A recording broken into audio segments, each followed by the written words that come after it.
He was the golden boy of American folk music, the gentle voice behind "Take Me Home, Country Roads," and the smiling face who seemed to embody peace, love, and nature. To millions, John Denver was the perfect celebrity, wholesome, talented, and unshakably kind. But behind the warm songs and glowing stage lights was a man wrestling with demons that fans never saw. His life was filled with shocking confessions, turbulent relationships, and reckless choices that ended in tragedy.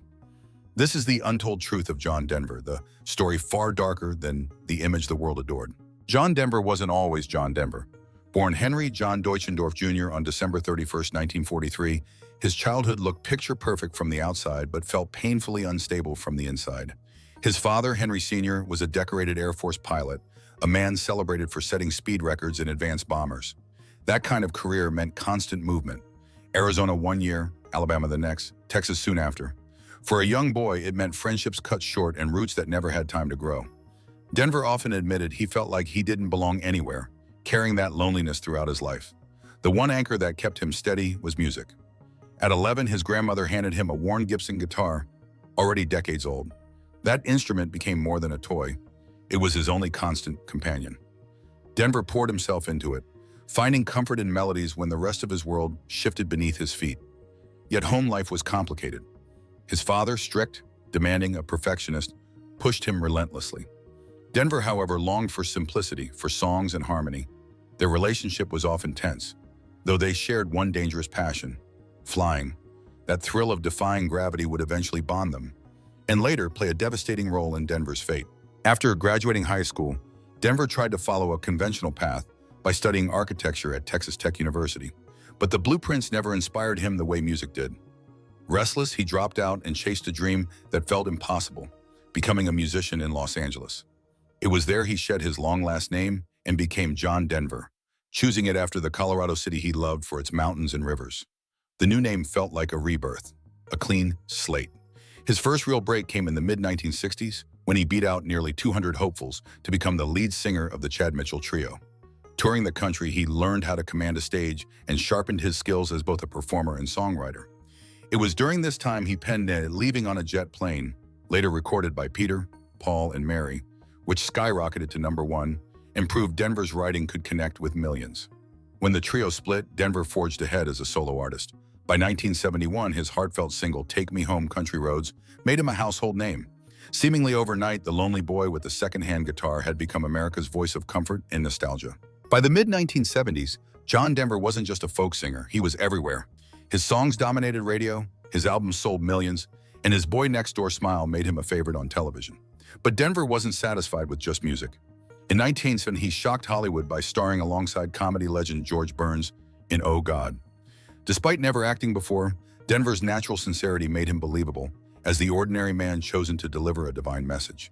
The film was a box office hit, earning over $50 million and cementing Denver as more than just a singer. Television further amplified his reach.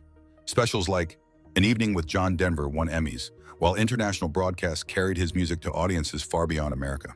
In Britain, skeptics doubted he could win over crowds, but his gentle charisma proved them wrong, and soon Europe embraced him too. Even during the Cold War, he broke barriers, becoming one of the first American artists to tour the Soviet Union, singing to audiences who didn't need to understand English to feel his message of peace. At this point, John Denver seemed untouchable. A music star, an actor, a global ambassador. He looked like the perfect celebrity. But beneath that golden image, cracks were already beginning to form. For much of the 1970s, John Denver was the poster child for wholesome America. His love songs played at weddings, his upbeat tracks filled dance halls, and his public image seemed spotless. But behind closed doors, Denver's personal life told a different story. His marriage to Annie Martel, the woman immortalized in Annie's song, began as a dream. They adopted 2 children and built what looked like a perfect family. Yet as Denver's fame skyrocketed, the marriage began to crumble. Annie felt overshadowed and invisible, while Denver became increasingly unpredictable. Their divorce turned bitter. In one infamous moment of rage, after Annie cut down some oak trees on their property, Denver retaliated by taking a chainsaw to their furniture, even sawing their bed in half. Friends and witnesses were stunned. The man who sang about sunshine and country roads was capable of shocking outbursts of anger. His second marriage to Australian actress Cassandra Delaney also unraveled quickly. Though their mountain wedding looked like a fairy tale, Cassandra later described life with Denver as volatile and controlling. To the world, he remained soft-spoken and charming, but those closest to him painted a much darker picture, one that fans would struggle to reconcile with the image they adored. By the mid-1990s, the truth about John Denver's private struggles could no longer be hidden, mostly because he chose to expose them himself. In his autobiography, Take Me Home, Denver shattered the clean-cut image he had carried for decades. Fans expecting wholesome reflections on his career instead found confessions that shocked them to the core. He admitted to experimenting with cannabis, LSD, and cocaine.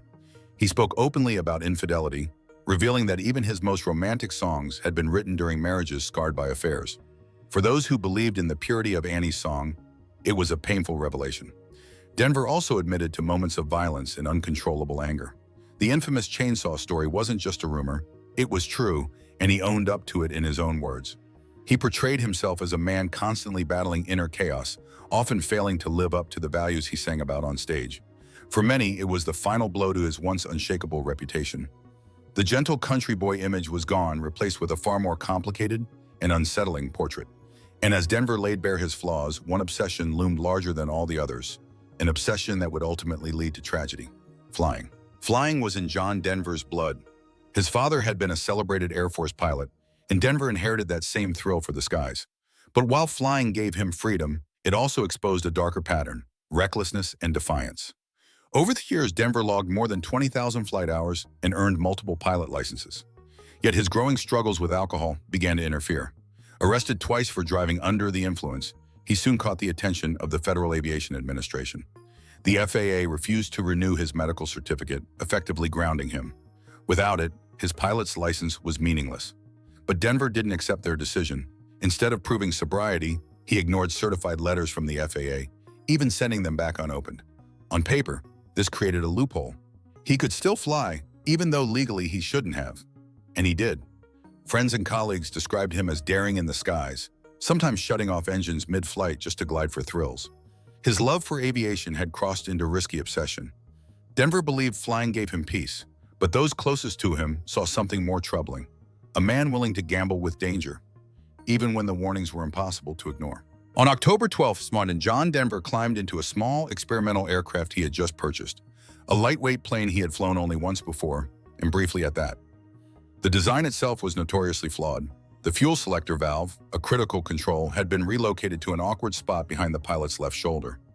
Switching tanks required twisting around in the seat and often pliers to turn the stiff mechanism.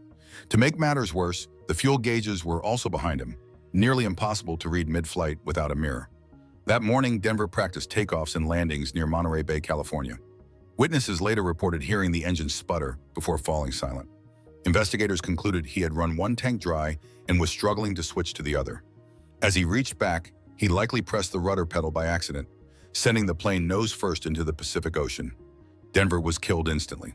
The National Transportation Safety Board's report revealed he had begun the flight with dangerously low fuel and was unfamiliar with the aircraft's quirks. It was a tragedy that could have been avoided. But like so much in his life, Denver's passion for freedom had collided with his tendency to take risks. And this time it cost him everything. Even after the shocking revelations, the turbulent marriages, and the tragic crash, John Denver's legacy continues to soar. His voice, gentle, warm, and instantly recognizable, still carries across generations. Songs like Take Me Home, Country Roads, Annie's Song, and Rocky Mountain High are woven into American culture, played at weddings, football games, and campfires around the world. They're more than just hits. They're timeless anthems of love, nature, and belonging.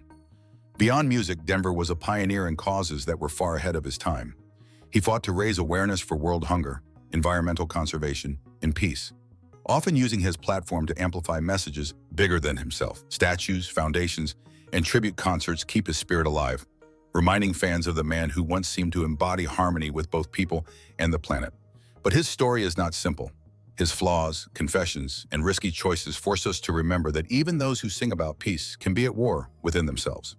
At Red Rocks Amphitheater in Colorado, a bronze statue of Denver stands tall, guitar in hand, eyes lifted to the sky.